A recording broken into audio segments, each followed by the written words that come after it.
संसार का असली सच। क्या तुम जानते हो संसार का सबसे बड़ा झूठ क्या है? जो आज मेरे पास है वह हमेशा मेरे पास रहेगा। श्री कृष्ण कहते हैं संसार में कुछ भी स्थायी नहीं है। जो मिला है वह एक दिन बदल सकता है, जो साथ है वह एक दिन दूर हो सकता है। जो आज तुम्हारी प्रशंसा करता है वही कल तुम्हारी आलोचना कर सकता है। इसलिए लोगों के व्यवहार से अपनी खुशी मत बांधो। जिस खुशी की चाबी दूसरे के हाथ में हो वह सच्ची खुशी नहीं है। लोग तुम्हें समझें या न समझें, अपने कर्म को मत छोड़ो, क्योंकि दुनिया तुम्हारे परिणाम देखती है लेकिन भगवान तुम्हारी नीयत देखते हैं। दुनिया पूछेगी तुमने क्या पाया, लेकिन श्री कृष्ण पूछेंगे तुमने अपने कर्म कैसे किए। यही संसार का पहला सच है। पैसा जरूरी है, लेकिन पैसा जीवन का उद्देश्य नहीं है। मनुष्य पैसा कमाने के लिए समय देता है, फिर वही पैसा देकर खोया हुआ समय वापस पाना चाहता है, लेकिन समय कभी वापस नहीं आता। इसलिए धन कमाओ, मगर अपने जीवन को धन का गुलाम मत बनाओ। ऐसा मत कमाओ कि घर बड़ा हो जाए और परिवार छोटा। ऐसी सफलता मत पाओ कि मुस्कुराने का समय ही न बचे, क्योंकि खाली जेब से ज्यादा दुखी वह इंसान है जिसके पास सब कुछ है लेकिन शांति नहीं। जिसे तुम अपना समझ रहे हो वह भी हमेशा तुम्हारा नहीं है। घर तुम्हारा है लेकिन हमेशा तुम्हारे साथ नहीं जाएगा। धन तुम्हारा है लेकिन मृत्यु के बाद यहीं रह जाएगा। शरीर तुम्हारा है लेकिन एक दिन इसे भी छोड़ना पड़ेगा। फिर मनुष्य किस बात का अहंकार करता है? श्री कृष्ण कहते हैं मालिक बनने का अहंकार मत करो। तुम्हें तो केवल कुछ समय के लिए जिम्मेदारी दी गई है। आज तुम्हारे पास शक्ति है तो किसी कमजोर को मत दबाओ। आज तुम्हारे पास पैसा है तो किसी गरीब का मजाक मत उड़ाओ। आज तुम्हारे पास पद है तो किसी छोटे व्यक्ति को छोटा मत समझो, क्योंकि समय किसी को स्थायी ऊंचाई नहीं देता। आज का राजा कल सामान्य इंसान हो सकता है, और आज का साधारण इंसान कल इतिहास बना सकता है। इसलिए किसी की वर्तमान स्थिति देखकर उसका भविष्य तय मत करो। लोग तुम्हारे बारे में क्या सोचते हैं यह तुम्हारे नियंत्रण में नहीं है। कोई तुम्हें अच्छा कहेगा, कोई बुरा कहेगा, कोई तुम्हारी तारीफ करेगा, कोई तुम्हें गिराने की कोशिश करेगा। लेकिन अगर तुम हर आवाज का जवाब देने लगोगे तो अपनी जिंदगी जीने का समय कब मिलेगा? हर आरोप का जवाब देना जरूरी नहीं होता। कभी कभी तुम्हारा मौन ही सबसे बड़ा उत्तर होता है। अगर तुम्हारा कर्म सही है तो हर व्यक्ति को सफाई देना बंद करो, क्योंकि सत्य को हमेशा शोर की जरूरत नहीं होती। दूसरों से तुलना करना अपने ही सुख को जहर देना है।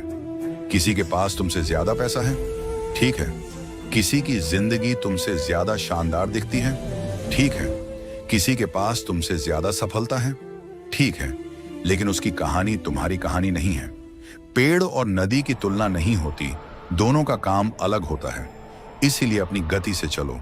दूसरों की मंजिल देखकर अपनी यात्रा को बेकार मत समझो। किसी का समय पहले आता है, किसी का बाद में। देर होना और हार जाना एक बात नहीं है। हर रिश्ता जरूरी है, लेकिन हर रिश्ता हमेशा नहीं रहता। इसीलिए जो आज तुम्हारे साथ है उसकी कद्र करो। माता पिता से बात करने का समय निकालो। जिससे प्रेम करते हो उसे सम्मान दो। मित्रों के साथ बिताए अच्छे समय को महत्व दो, क्योंकि कभी कभी इंसान व्यक्ति खोने के बाद नहीं, उसकी याद आने के बाद समझता है कि वह कितना कीमती था। रिश्तों में जीतने से ज्यादा जरूरी है रिश्तों को बचाना। लेकिन इसका अर्थ यह भी नहीं कि हर गलत व्यवहार सहते रहो। प्रेम रखो लेकिन आत्मसम्मान भी रखो। क्षमा करो लेकिन अपनी सीख मत भूलो। दिल साफ रखो लेकिन आंखें खुली रखो।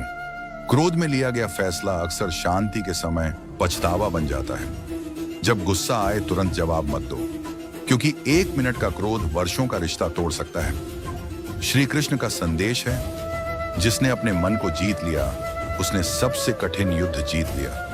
दूसरों को हराना आसान है, अपने क्रोध को हराना कठिन है। दूसरों को बदलना आसान समझना है, खुद को बदलना असली साधना है। भविष्य की चिंता वर्तमान की शांति चुरा लेती है। तुम कल क्या होगा ये नहीं जानते, फिर आज क्यों डर रहे हो? मेहनत करो, योजना बनाओ, लेकिन हर परिणाम को अपने नियंत्रण में रखने की जिद मत करो। प्रयास तुम्हारे हाथ में है, परिणाम हमेशा नहीं। बीज बोना तुम्हारा काम है, वह कब पेड़ बनेगा यह समय तय करेगा। इसलिए मेहनत करते रहो। धीरे चलना स्वीकार है, रुक जाना नहीं। असफलता तुम्हें रोकने नहीं, तुम्हें सिखाने भी आ सकती है। एक बार हार गए, सीखो। 2 बार हार गए और सीखो, लेकिन हार को अपनी पहचान मत बना लो। असफल इंसान वह नहीं जो गिर गया, असली हार तब है जब वह उठना छोड़ दे। श्री कृष्ण ने अर्जुन को भी युद्ध से भागने के बजाय अपने कर्तव्य का सामना करने की प्रेरणा दी। इसलिए कठिन परिस्थिति से भागने के बजाय उससे सीखो। सुख और दुख दोनों मेहमान हैं। सुख आया है तो अहंकार मत करो, दुख आया है तो निराश मत हो। दोनों हमेशा नहीं रहने वाले। जैसे दिन के बाद रात आती है, वैसे ही कठिन समय के बाद परिवर्तन भी आता है। कभी कभी जिस रास्ते को तुम सजा समझते हो, वही रास्ता तुम्हें मजबूत बना रहा होता है। इसलिए कठिन समय में भगवान से यह मत पूछो, मेरे साथ ही क्यों? पूछो, मुझे इससे क्या सीखना है? अहंकार इंसान को उस ऊंचाई पर ले जाता है जहां से गिरने के बाद संभलना कठिन होता है। आज तुम सफल हो, विनम्र रहो,